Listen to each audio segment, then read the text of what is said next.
Bonjour à tous et bienvenue à ce premier cours sur les livres de sagesse par télétravail. J'espère que là où vous êtes, vous n'êtes pas trop affecté par la situation qui est la nôtre en France actuellement, que vous-même et vos proches êtes en sécurité. Nous restons unis par la prière aussi bien que par ces moyens de communication modernes qui nous permettent de poursuivre notre étude malgré le couvre-feu, malgré la situation de confinement que nous connaissons. Dans un premier temps, je voudrais revenir sur notre dernier cours, sur le livre de Job. Et comme je le disais à la fin du dernier cours, le livre de Job termine sur une aporie. Il n'y a aucune solution apportée au mystère du mal. Et cependant, dans le cours du livre, l'auteur nous invite à glaner des éléments de réponse qui seront synthétisés, finalisés plus tard par la plénitude de la révélation.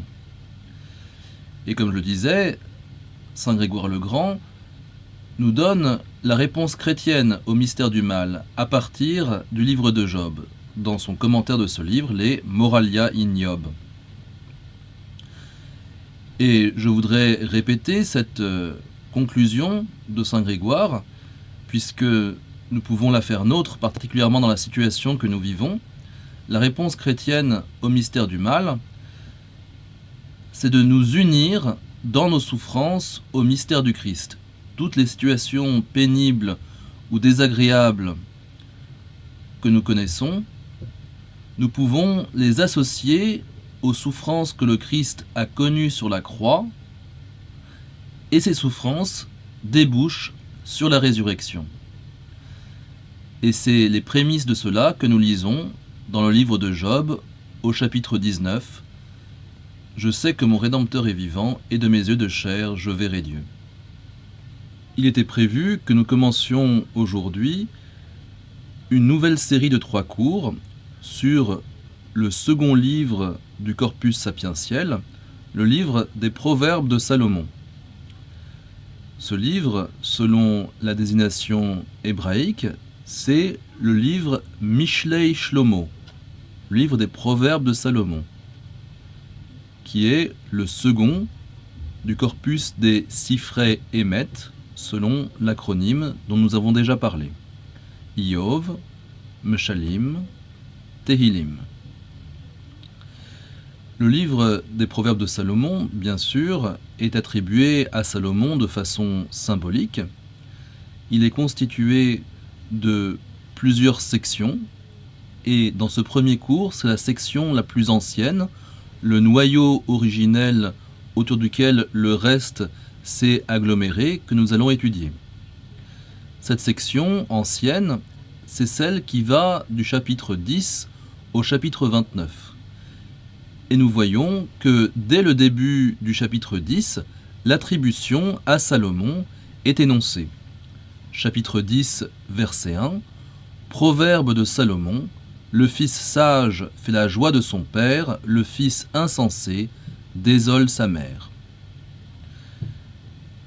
L'attribution à Salomon suppose de la part du lecteur d'être familier de cette figure de Salomon qui dans la Bible représente la sagesse. Le livre des rois représente Salomon comme l'archétype du roi sage, soucieux du bien de son peuple, et même bénéficiaire d'une révélation particulière de la part du Seigneur qui lui fait le don d'une sagesse extraordinaire surpassant celle de tous les hommes. Ce récit du don de la sagesse à Salomon, nous le trouvons au premier livre des rois, au chapitre 3, à partir du verset 3. Salomon aimait le Seigneur, il marchait selon les ordres de David son père, seulement il offrait des sacrifices dans les lieux sacrés et y brûlait de l'encens. Le roi Salomon se rendit à Gabaon, qui était alors le lieu sacré le plus important, pour y offrir un sacrifice. Il immola sur l'autel 1 millier de bêtes en holocauste. À Gabaon, pendant la nuit, le Seigneur lui apparut en songe. Dieu lui dit : « Demande ce que je dois te donner. » Salomon répondit : « Tu as traité ton serviteur David, mon père, avec une grande fidélité, lui qui a marché en ta présence dans la loyauté, la justice et la droiture de cœur envers toi. Tu lui as gardé cette grande fidélité, tu lui as donné un fils qui est assis maintenant sur son trône. Ainsi donc, Seigneur mon Dieu, c'est toi qui m'as fait roi, moi ton serviteur, à la place de David mon père. Or, je suis un tout jeune homme, ne sachant comment se comporter. Et me voilà au milieu du peuple que tu as élu, cet peuple nombreux, si nombreux qu'on ne peut ni l'évaluer, ni le compter. Donne à ton serviteur un cœur attentif, pour qu'il sache gouverner ton peuple et discerner le bien et le mal. Sans cela, comment gouverner ton peuple, qui est si important ? Cette demande de Salomon plut au Seigneur, qui lui dit : « Puisque c'est cela que tu as demandé, et non pas de longs jours, ni la richesse, ni la mort de tes ennemis, mais puisque tu as demandé le discernement, l'art d'être attentif et de gouverner, je fais ce que tu as demandé. Je te donne un cœur intelligent et sage, tel que personne n'en a eu avant toi, et que personne n'en aura après toi. De plus, je te donne même ce que tu n'as pas demandé, la richesse et la gloire, si bien que pendant toute ta vie, tu n'auras pas d'égal parmi les rois. Et si tu suis mes chemins, en gardant mes décrets et mes commandements comme l'a fait David ton père, je t'accorderai de longs jours. » Salomon s'éveilla, il avait fait un songe. Il rentra à Jérusalem et se présenta devant l'arche de l'alliance du Seigneur. Il offrit des holocaustes et des sacrifices de paix et donna un festin à tous ses serviteurs. L'évocation de la figure de Salomon est celle d'une figure, comme vous le savez, ambiguë. D'une part, c'est l'archétype du bon roi, mais à la fin de sa vie, il se tourne, à cause de ses femmes, nous dit le livre des rois, vers des dieux étrangers. Mais ici, dès le chapitre 3 du premier livre des rois, dès le songe de Gabaon, nous voyons que le rapport aux dieux étrangers est déjà ambigu. Il va à Gabaon pour offrir un holocauste. On imagine que c'est au Dieu d'Israël, mais c'est en contravention avec l'unicité du lieu de culte qui a été promu depuis l'origine, selon l'auteur du livre des rois. Nous savons que c'est peut-être légèrement anachronique, mais en tout cas, sous la plume de l'auteur du livre des rois, offrir un sacrifice ailleurs qu'à Jérusalem est déjà un mauvais signe. Et pourtant, c'est dans ce lieu étranger, entre guillemets, que Salomon reçoit le songe qui lui donnera la sagesse. Et nous avons vu déjà avec le livre de Job que le projet sapientiel consiste en partie à recueillir parmi tous les peuples étrangers les manifestations de sagesse et de les rapatrier à Jérusalem. Et c'est bien ce que Salomon a fait, puisque une fois qu'il a été bénéficiaire de ce songe à Gabaon, la première chose qu'il a faite, c'est de rentrer à Jérusalem et d'offrir des holocaustes, cette fois dans le lieu qui est prévu, dans l'enceinte de la ville sacrée.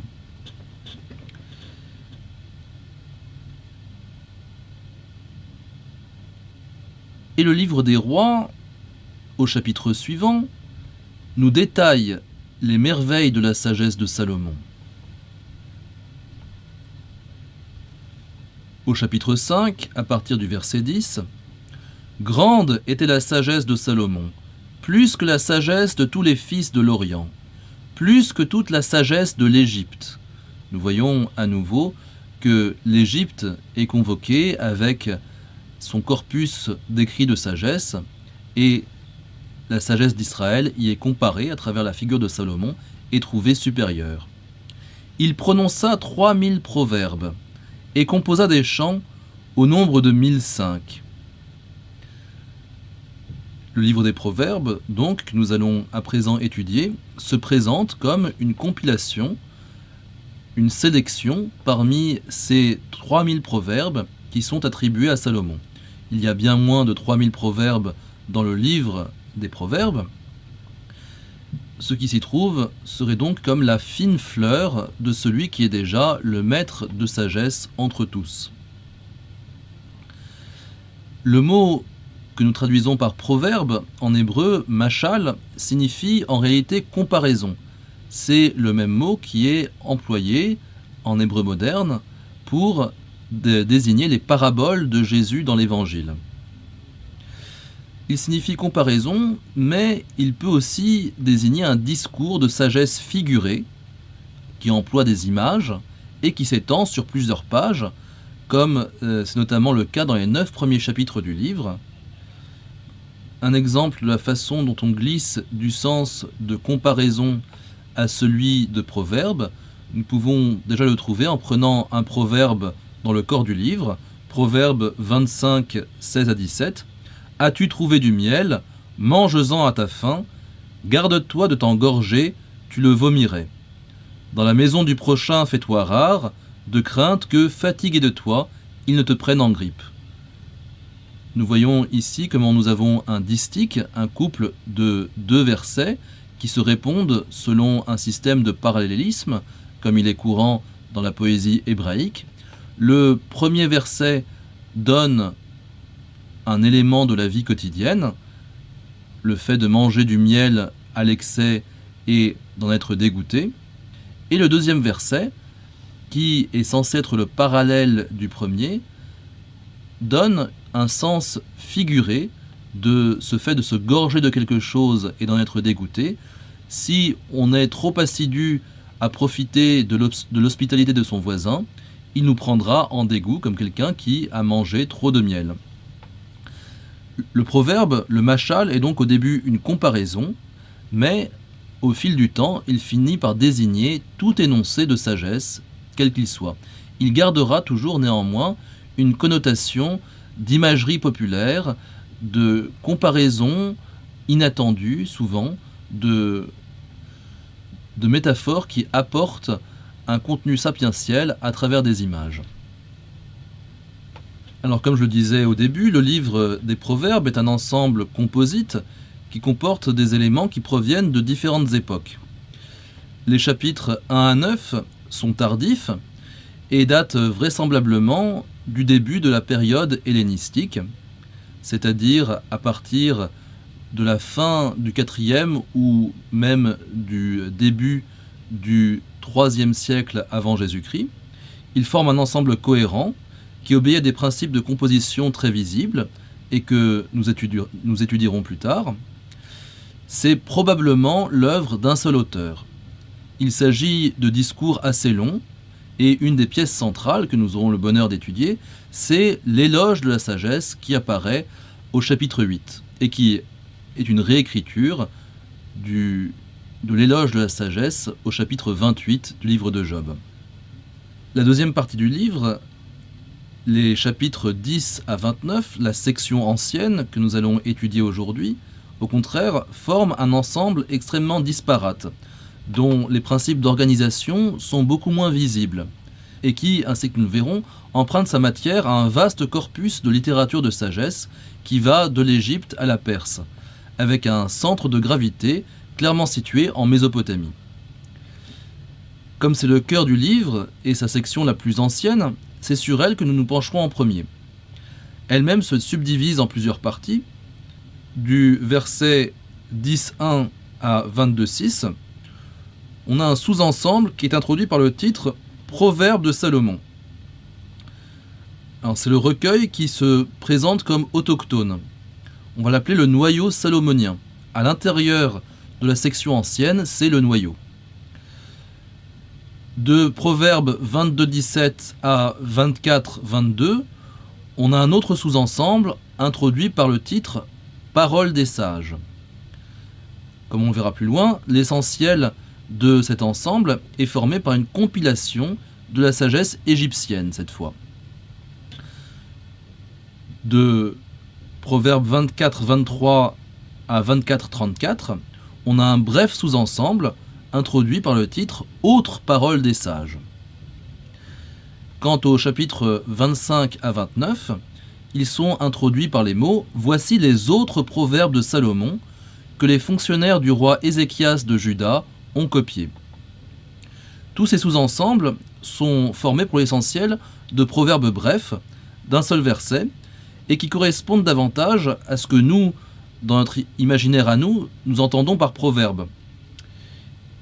Ils touchent tous les domaines de la vie, ils sont souvent concrets et imagés, et pour les historiens, ils sont d'un grand intérêt parce qu'ils offrent un tableau pittoresque et vivant de ce qu'on pouvait expérimenter comme vie quotidienne au Proche-Orient ancien. Ensuite, à nouveau, grand sous-ensemble, les chapitres 30 à 31 forment une sorte d'épilogue ou d'ajout postérieur. C'est un ensemble de 3 compositions, plus suivies, les paroles d'Agour, les paroles de Lemuel et le fameux poème de la femme vaillante qui conclut le livre. Les principaux facteurs d'unité de cette section la plus ancienne du livre, c'est en réalité sa forme poétique. La plupart des proverbes de la section ancienne se présentent, comme j'ai dit, sous forme de distiques, de 2 versets qui se répondent selon le principe ordinaire de la poésie hébraïque, le parallélisme des membres. Or, à l'origine, d'après en particulier le philologue allemand Otto Eisfeld, la plupart de ces proverbes étaient des dictons populaires qui ne formaient qu'une seule ligne. Et c'est cela la véritable matière du livre, des proverbes populaires, tels que dans nos propres langues on en a, pierre qui roule n'amasse pas mousse, un tien vaut mieux que 2 tu l'auras, etc., qu'on a transformé en forme poétique en faisant des distiques, des ensembles de 2 versets qui se répondent. Il est intéressant de noter que lorsque les Israéliens modernes citent le livre des Proverbes, et ils le citent très régulièrement, c'est une source de dictons et de formules toutes faites qui est employée même dans la langue courante, eh bien ils ne citent qu'une seule ligne, généralement la première.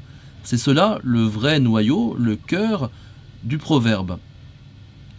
Et le philologue allemand du XIXe siècle, Otto Eisfeld, estimait que si l'on veut retrouver le noyau populaire originel de ces proverbes, généralement c'est la première ligne du distique qu'il faut regarder. De cette façon-là, le compilateur a pris cette matière populaire de proverbes et l'a transformée en poésie qui correspond au canon de la poésie sémitique, hébraïque ou cananéenne que nous avons déjà étudiée. Et ainsi, la sagesse populaire, la parole des hommes, devient sagesse formelle, sagesse poétisée et parole de Dieu. Le point important à noter, c'est que ce n'est pas seulement la sagesse populaire israélite qui a subi ce traitement, mais toujours avec le même souci d'universalisme que nous avons déjà constaté, c'est un matériau sapientiel qui provient aussi de l'étranger, de l'Égypte, de Mésopotamie, qui est intégré de la même façon que l'expression de la sagesse des Israélites, du peuple. Ce n'est pas uniquement le peuple de Dieu qui est dépositaire de la sagesse, mais c'est l'ensemble des hommes qui subit le même traitement. Et ainsi cette sagesse étrangère est fondue dans le moule qui correspond et qui convient à la sagesse populaire israélite, et par ce biais, la sagesse des nations devient celle d'Israël, qui est lumière des nations par sa sagesse, à l'instar de Salomon. Passons maintenant à l'étude du noyau salomonien. Ce noyau le plus ancien, qui va du début du chapitre 10 jusqu'au verset 16 du chapitre 22. Le premier principe d'organisation de cette matière glanée par le compilateur du livre, c'est celui des paires de proverbes.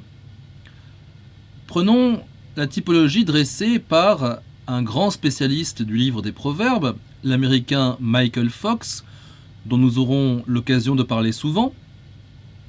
Il cite en exemple un proverbe dont nous avons déjà parlé, celui du chapitre 25, versets 16 à 17. As-tu trouvé du miel, mange-en à ta faim. Garde-toi de t'engorger, tu le vomirais. Dans la maison du prochain, fais-toi rare, de crainte que, fatigué de toi, il ne te prenne en grippe. Nous avons déjà évoqué ce proverbe, nous l'avons traité comme une paire de versets synonymiques, mais l'analyse de Michael Fox va plus loin. Cette paire de proverbes, pris apparemment à des sources différentes, sont mis ensemble pour s'éclairer réciproquement. Les images concrètes du premier servent en quelque sorte de preuve au second. Ils montrent que la sagesse apparemment naïve de ces dictons populaires recèle un message qui s'applique à des situations autrement plus complexes et plus spirituelles. Ce fonctionnement par paire apporte souvent la clé d'interprétation à des proverbes dont le message peut paraître soit banal et évident, soit même contraire à la direction morale dans laquelle le Seigneur veut éduquer son peuple. Si par exemple on considère Proverbe 10-15, la fortune du riche, voilà sa place forte, le mal des faibles, c'est leur indigence, ce proverbe, pris isolément, peut paraître bien peu édifiant. Si au contraire, on le lit dans la suite du précédent, les sages thésaurisent le savoir, mais la bouche du fou est un danger menaçant, on comprend qu'il s'agit d'un appel à un vécu concret qui illumine une leçon abstraite. Ensuite, nous avons des séquences plus longues de proverbes qui sont groupés par une affinité thématique ou structurelle. Michael Fox, à nouveau, relève le principe présidant à la compilation du début du chapitre 26. Le premier proverbe du chapitre est celui-ci. « Pas plus que la neige à l'été ou la pluie à la moisson, les honneurs ne conviennent au sot. » Le deuxième proverbe de ce chapitre lui est associé en raison d'une similitude structurelle. Le passereau s'échappe, l'hirondelle s'envole, ainsi la malédiction gratuite n'atteint pas son but. Les proverbes suivants du chapitre, en revanche, reviennent sur la thématique du sot, presque comme si le compilateur fonctionnait par association d'idées. Au-delà de ce principe d'organisation, qui n'en est pas vraiment un, il faut l'avouer, il semble que le recueil des proverbes n'obéisse globalement à aucune structure bien définissable. Certains commentateurs, sans qu'ils soient suivis par tout le monde, ont voulu y voir une organisation en deux grandes parties. La première qui irait du chapitre 10 au début jusqu'à la fin du chapitre 15, et la deuxième qui irait du début du chapitre 16 jusqu'à la fin du chapitre 22, jusqu'en 22-16. Et entre ces deux grandes parties, ces commentateurs qui font cette division ont vu la même séparation, la même opposition qu'il y a entre la sagesse du Nouvel Empire et la sagesse du Moyen Empire. La sagesse du Nouvel Empire, donc la 18e dynastie, elle correspondrait à la première partie du livre des Proverbes, du noyau salomonien, et la deuxième partie, du chapitre 16 à 22-16, correspondrait à une sagesse égyptienne plus ancienne, celle du Moyen Empire, donc de la 12e dynastie. Alors, quelle est la différence entre l'esprit de ces deux périodes de la sagesse égyptienne ? Dans la sagesse néo-égyptienne, les conseils de sagesse s'adressent à tout homme de bien. C'est une sorte de sagesse démocratique qui veut en profiter, qu'il vienne écouter ces conseils de sagesse.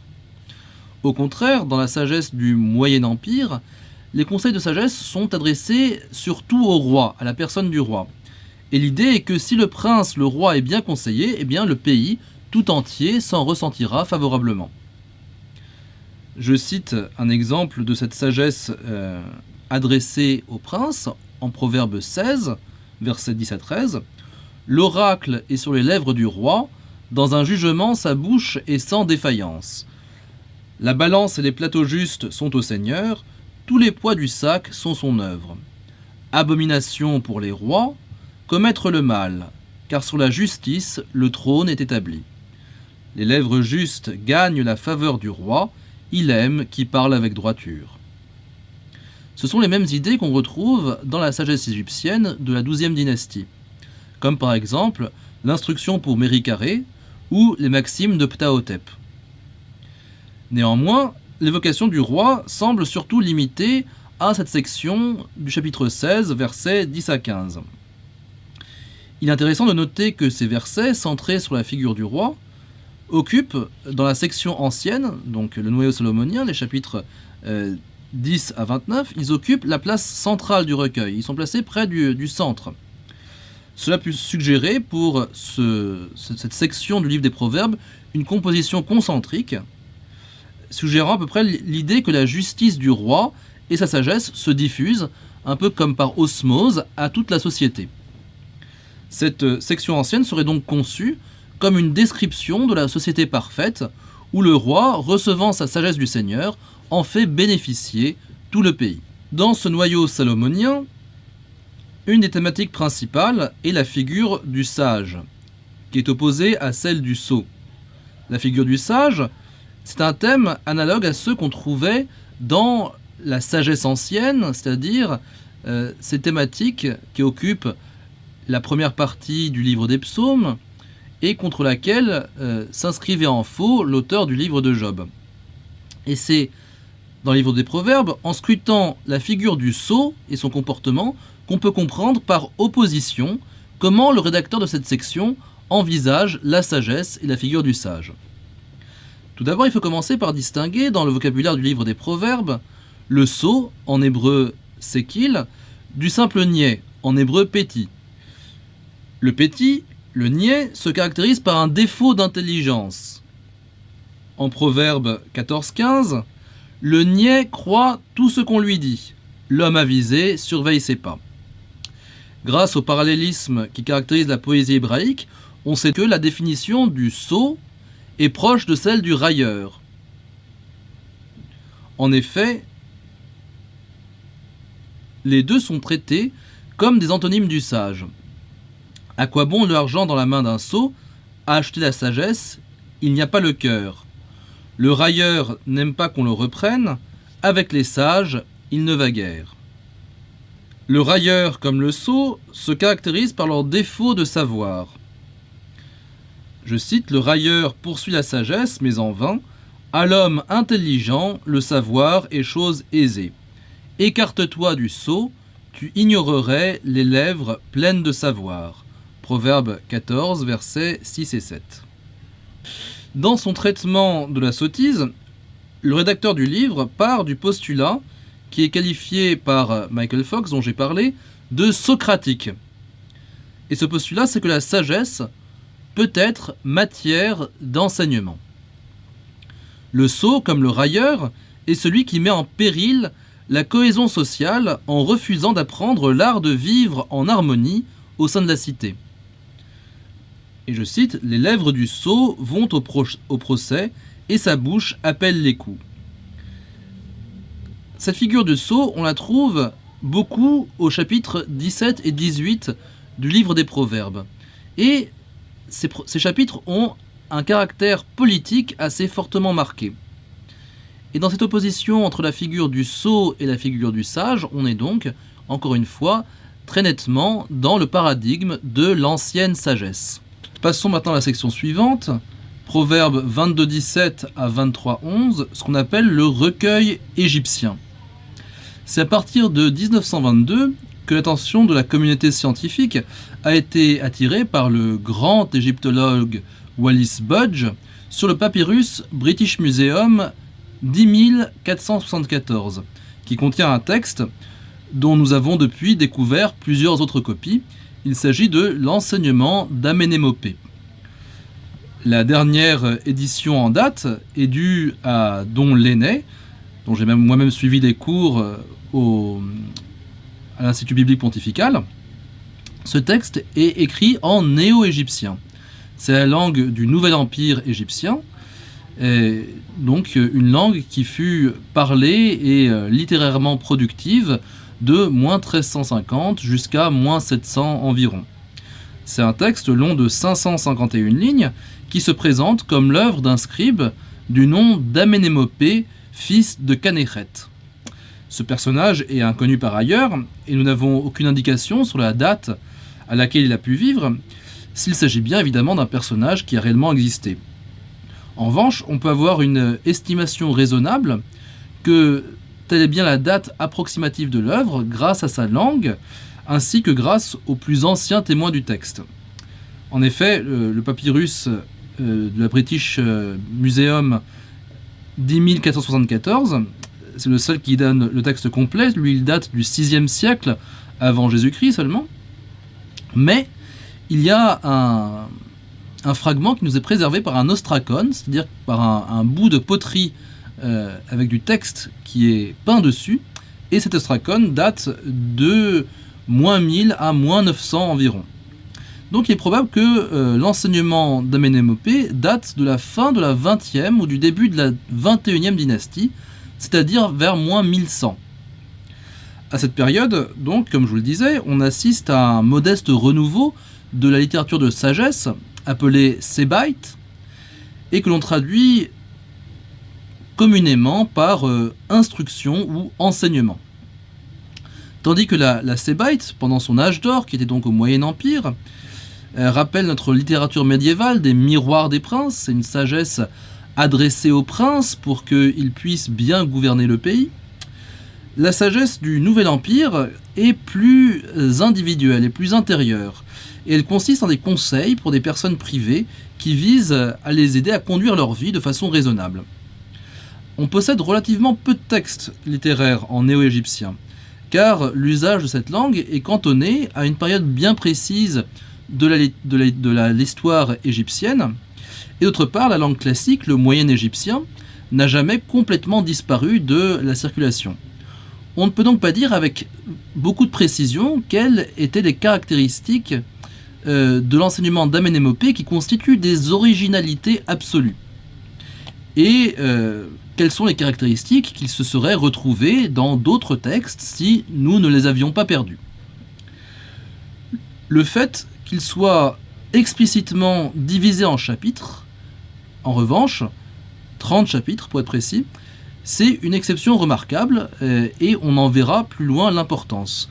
On ne connaît pas beaucoup d'autres textes égyptiens qui soient ainsi divisés en chapitres.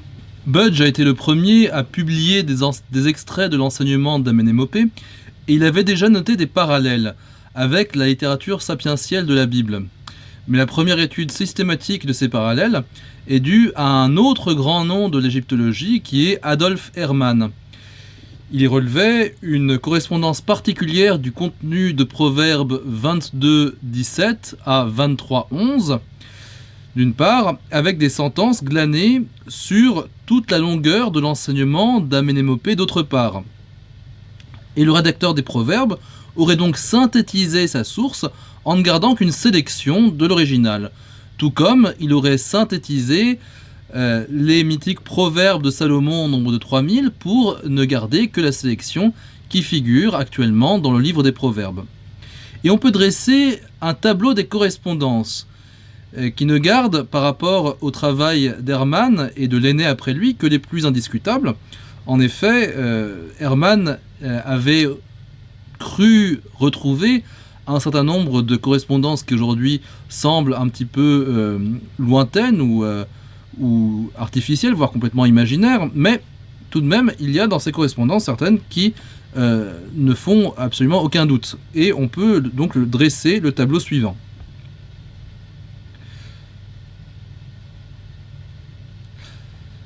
Un des arguments les plus forts d'Hermann repose sur la correspondance des 30 chapitres de l'enseignement d'Amenémopée avec ce qui est dit au verset 22-30. N'ai-je pas écrit pour toi 30 chapitres de conseils et de bon sens ? Cependant, la prudence s'impose, ce rapprochement ne fonctionne que grâce à une correction faite au texte. Et les manuscrits donnent une phrase qui semble naturelle. N'ai-je pas écrit pour toi jadis des conseils et du bon sens ? Néanmoins, cette restitution est tentante, d'autant plus que si l'on compte le nombre de proverbes entre 22-17 et 24-22, on arrive effectivement à 30. Il faut donc lire les versets inspirés d'Amenémopée avec la suite des paroles des sages, donc de 23-12 à 24-22, qui elle aussi est inspirée d'œuvres égyptiennes. Dans ce second ensemble égyptien, les autres paroles des sages, on a des renvoie des parallèles qui sont possibles avec d'autres textes égyptiens, notamment l'instruction d'Ani, qui est assez semblable à celle d'Amenémopée, mais qui est légèrement plus ancienne. Elle est rédigée en moyen égyptien, donc la langue classique, mais elle date de l'époque du Nouvel Empire. On la connaît par plusieurs papyrus, notamment le Boulak IV du musée du Caire. Ce texte est moins bien étudié qu'Amenémopée, mais on peut tout de même repérer des correspondances évidentes avec la seconde partie du recueil égyptien. Par exemple, le chapitre 23 se conclut par une satire de l'ivrogne dans les proverbes.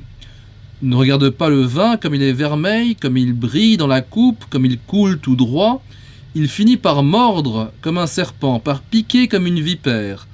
Tes yeux verront d'étranges choses, ton cœur s'exprimera de travers. Tu seras comme un homme couché en haute mer ou couché à la pointe d'un mât. On m'a battu, je n'ai point de mal. On m'a rossé, je n'ai rien senti. Quand m'éveillerai-je, j'en demanderai encore. Comme le fait remarquer un certain nombre d'égyptologues, l'instruction d'Ani nous fournit un texte qui passe par les mêmes points thématiques. N'exagère pas quand tu bois de la bière, car le discours mauvais qui sortira de ta bouche est disgracieux, sans que tu saches que tu l'as prononcé. Tu es tombé, ton corps te fait mal, et personne ne te donne un coup de main. Tes compagnons de boisson se lèvent et disent « Éloignons-nous de cette ivrogne ». Si quelqu'un vient te chercher pour parler avec toi, il te trouvera couché à terre, tandis que tu es comme un petit enfant. On relèvera notamment la comparaison de ce qui sont les symptômes de la gueule de bois à l'effet d'une bastonnade. Le parallèle donc semble assez évident et indéniable. Au milieu de cette section, donc des autres paroles des sages, proverbe 23-12 à 24-22, on trouve également un proverbe isolé qui provient d'une autre œuvre qui a été retrouvée en Égypte, mais dans un texte de langue araméenne. L'histoire d'Aïkar. Nous savons qu'il y avait en Égypte, à la basse époque, un grand nombre de personnes, des immigrés, qui ne parlaient pas égyptien, mais qui parlaient araméen, dont beaucoup de juifs. Il y avait une communauté juive qui nous est attestée par les fameux papyrus d'Éléphantine, donc des mercenaires qui sont installés en Égypte dès le 5e siècle avant Jésus-Christ. On a une communauté juive grandissante en Égypte tout au long de la basse époque, jusqu'à ce qu'ils forment une minorité tout à fait considérable. Ils avaient même un temple rival du temple de Jérusalem, qu'ils avaient construit dans la ville de Léontopolis. Donc il y a beaucoup de gens en Égypte qui parlent non pas égyptien, mais araméen. Et un des textes araméens qu'on a retrouvé en Égypte, c'est cette fameuse histoire d'Aïkar. C'est un récit de la vie du sage mythique Aïkar, dont on trouve plusieurs mentions dans la littérature mésopotamienne, et qui nous est connu donc par un papyrus de cette fameuse collection d'Éléphantine. À Éléphantine, on a trouvé le dépôt des archives de cette colonie juive basée en Égypte. On a des documents qui remontent jusqu'à moins 500 environ, et c'est une source évidemment inégalée pour l'étude de la vie des communautés en exil après la catastrophe qui a vu la destruction du temple par Nabuchodonosor en moins 587. On connaît aussi, par ces documents, l'état de la religion juive à cette époque qui est en train de se reconstruire après la catastrophe. Donc, que nous dit ce papyrus d'Éléphantine avec une citation d'Aïkar ? C'est une citation d'Aïkar, chapitre 2, verset 21. « Ô mon fils, l'ignorant tombe et trébuche, mais le sage, même s'il trébuche, n'est pas secoué. » On peut comparer à ce texte, Proverbe 24-16, « Car le juste tombe 7 fois et se relève, mais les méchants trébuchent dans l'adversité. » La section des autres paroles des sages, donc 22-17 à 24-22, est donc sans doute constitué d'un recueil de la sagesse en provenance d'Égypte, dont une partie directement composée en araméen et le reste constitué de morceaux choisis de la sagesse égyptienne autochtone traduite en araméen. Les aramismes dans cette section sont en effet particulièrement nombreux. Le plus probable, c'est qu'il s'agisse d'un recueil préexistant à son intégration dans le livre des Proverbes. Donc, il y aurait eu une constitution à partir de morceaux de sagesse, surtout égyptiens, constitution d'un recueil de sagesse en araméen, et ce recueil en araméen aurait été traduit en hébreu et intégré dans le livre des Proverbes à la suite du noyau salomonien. Cette intégration, évidemment, a été sans doute l'occasion d'un remaniement. Tout d'abord, il y a eu le changement de langue de l'araméen à l'hébreu, et ensuite, il est possible que c'est à cette occasion que ait eu lieu le passage de la prose à la poésie. Passons maintenant à la section suivante, celle du recueil des sages d'Ézéchias, qui couvre les chapitres 25 à 29 du livre des Proverbes. Cette section commence par ces mots: « Voici encore des proverbes de Salomon que transcrivirent les gens d'Ézéchias, roi de Juda. » Si l'on doit prendre au sérieux l'affirmation biblique, on peut comparer cette entreprise d'Ézéchias, qui a régné de 715 à 686 avant Jésus-Christ, on peut la comparer à d'autres plans de collecte de textes menés par des souverains du Proche-Orient ancien. On connaît notamment la fameuse bibliothèque d'Assurbanipal, roi d'Assyrie, qui a été constituée vers moins 628.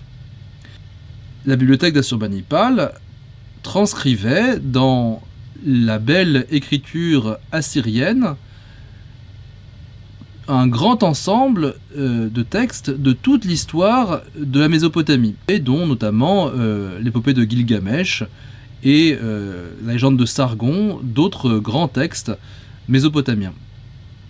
Pour revenir à Ézéchias, dans cette collection qui lui est attribuée, on reconnaît l'influence d'un grand nombre de textes mésopotamiens, justement. Et d'une façon générale, il y a une faible occurrence du tétragramme, du nom personnel de Dieu. C'est la même chose dans le recueil précédent, dans les paroles des sages, le recueil égyptien. Mais là, on s'y attendait, puisque ce sont des textes étrangers, on ne s'attend pas à voir un grand nombre de mentions du nom personnel du Dieu d'Israël. Mais ici, c'est la même chose dans ce recueil qui est censé être autochtone. On constate donc que, malgré l'attribution à Ézéchias, il y a une provenance importante de textes de sagesse qui viennent de la Mésopotamie. Et, comme nous avons parlé précédemment d'Aïkar, on retrouve un grand nombre de citations d'Aïkar dans ce recueil. Le recueil d'Aïkar lui-même est composé de proverbes dont on devine qu'ils étaient d'usage courant dans le Moyen-Orient ancien et notamment donc en Mésopotamie. D'autres parties de ce recueil trouvent au contraire des parallèles dans la sagesse égyptienne. Donc on a aussi des influences égyptiennes dans cette section des sages d'Ézéchias. En Proverbe 27.1, on lit « Ne te félicite pas du lendemain, car tu ignores ce qu'aujourd'hui enfantera ». Et donc ici, dans le livre des instructions d'Aménémopée, à nouveau, on a un parallèle très clair. Ne passe pas la nuit dans la crainte du lendemain. En effet, que sera le lendemain ? L'homme ignore ce que sera le lendemain. Malgré son titre, donc, le recueil d'Ézéchias participe de la même entreprise de collecte de sagesse universelle que le recueil égyptien. Et comme il clôt la section ancienne, on peut y voir la trace du rédacteur qui a ajouté ces recueils en appendice aux collections héritées de l'époque royale, donc le noyau salomonien, pour produire une sagesse pleinement israélite qui intègre en même temps l'héritage des nations, comme dans l'ensemble du projet sapientiel. Alors, quelle est la date de cette section ancienne ? L'ensemble des chapitres 10 à 29. Il faut distinguer différentes sous-sections pour espérer leur attribuer une date. D'abord, ce que nous avons appelé le noyau ancien, le noyau salomonien, Proverbes 10.1 à 22.16, L'hypothèse la plus vraisemblable voudrait qu'il ait été compilé à partir de sources diverses, qui vont du dicton populaire jusqu'aux réminiscences de la sagesse égyptienne, et qu'il ait été doté de sa forme poétique dans les siècles qui précèdent l'exil. Le style concret de ces sentences, l'absence d'allégorie et de personnification, nous avons vu que les personnifications vont croissant à mesure qu'on s'achemine vers la basse époque. Il y a quelques exceptions évidemment, par exemple Proverbe 14.1, la sagesse bâtit sa maison et de sa main dame folie la renverse. Mais dans l'ensemble, assez peu d'allégorie et de personnification. Il y a aussi la langue que les grammairiens appellent l'hébreu biblique classique et qui est très proche de la langue qu'on retrouve dans les inscriptions retrouvées sur place en Israël et qui sont datées de l'époque royale. Et donc tout ça nous fait pencher vers une date haute. Fox, donc Michael J. Fox, dont on a déjà parlé, date cette section ancienne du 8e siècle. Cependant, on ne peut pas pointer du doigt, comme pour la section égyptienne, une source unique que le compilateur aurait copiée. Ce sont plutôt des idées qui ont fait leur chemin très progressivement dans l'inconscient collectif.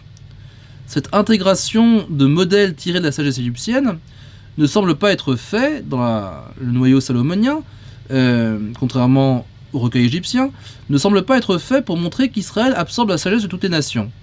Dans le noyau salomonien, la section représente apparemment, dans l'esprit du compilateur qui l'a réuni, représente la sagesse autochtone d'Israël. Et même s'il y a des réminiscences un petit peu d'autres aires culturelles, ce sont des réminiscences justement, et non pas des intégrations volontaires. Malgré la profondeur de l'influence égyptienne qui est malgré tout visible, le recueil d'Ézéchias est peut-être lui aussi de l'époque pré-exilique. Les 2 derniers siècles de la monarchie étaient en effet marqués au niveau de la civilisation de l'écrit par une forte influence égyptienne. Et l'épigraphie, c'est-à-dire l'ensemble des inscriptions qu'on a retrouvées en Israël, en attestent.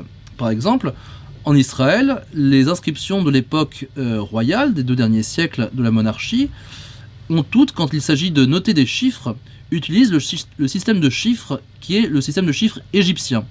Donc il y a une très forte influence égyptienne dans les écrits de la fin de la monarchie.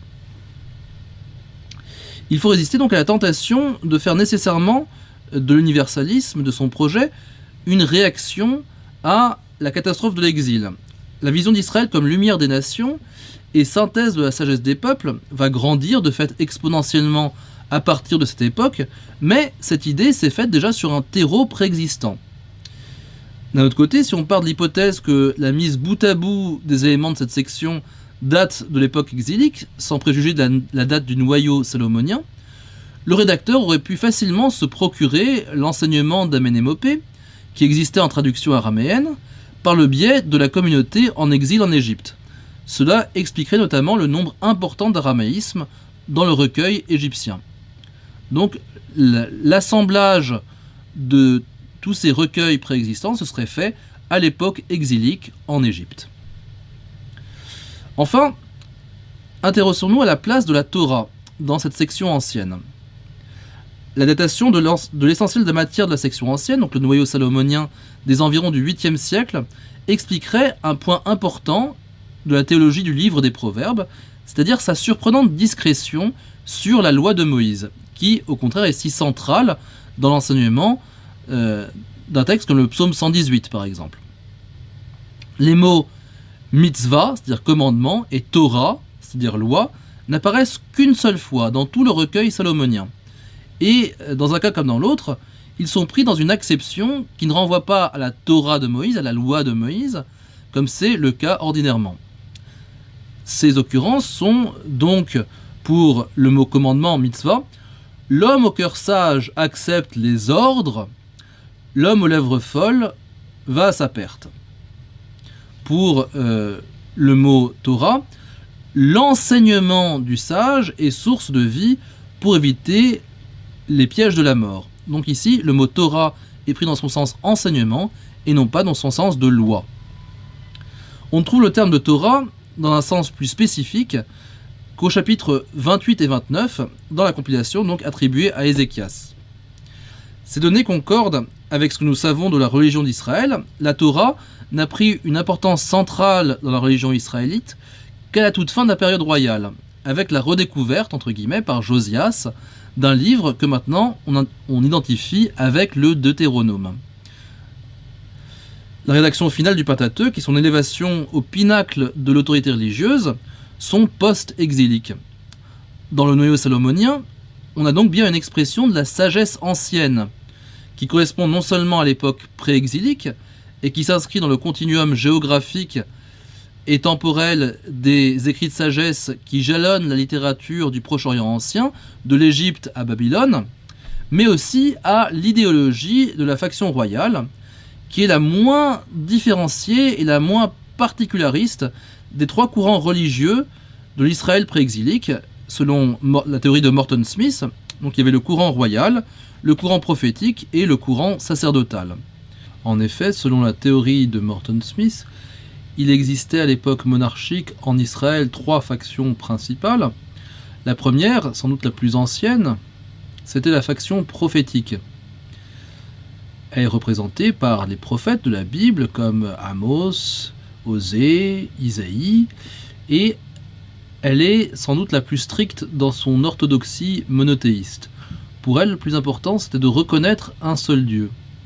Et elle voyait d'un assez mauvais œil tout le culte qui, dans sa ritualité, pouvait rappeler des affinités avec les pratiques païennes d'autres pays ou d'autres peuples.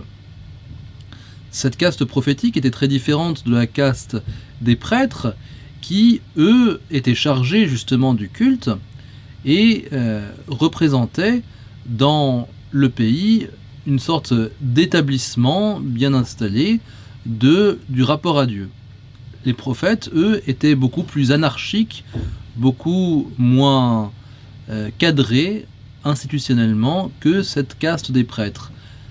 Ensuite, une troisième caste représentait le pouvoir royal et tous les grands et nobles qui allaient avec, et cette caste royale avait aussi son caractère sacral, puisque la monarchie était de droit divin, comme on dirait en France au XVIIe. Elle exerçait son autorité de façon à rappeler l'autorité divine. Donc ces trois castes, qui chacune avait son rapport bien particulier avec le divin, coexistaient dans l'Israël monarchique. Et si une de ces trois castes doit être en rapport le plus étroit avec cette ancienne sagesse qui s'exprime dans le noyau salomonien, eh bien c'est sans doute la caste royale. Pour réellement voir comment le courant sacerdotal, le seul qui peu ou prou ait survécu à l'exil, a récupéré cet enseignement de la sagesse générique et d'apparence anodine au milieu des écrits sapientiaux du Proche-Orient ancien, pour en faire un manifeste à la fois du particularisme d'Israël et de sa vocation universelle, il faudra étudier les ajouts post-exiliques au livre, à commencer par les chapitres 30 et 31, et c'est ce que nous ferons la prochaine fois.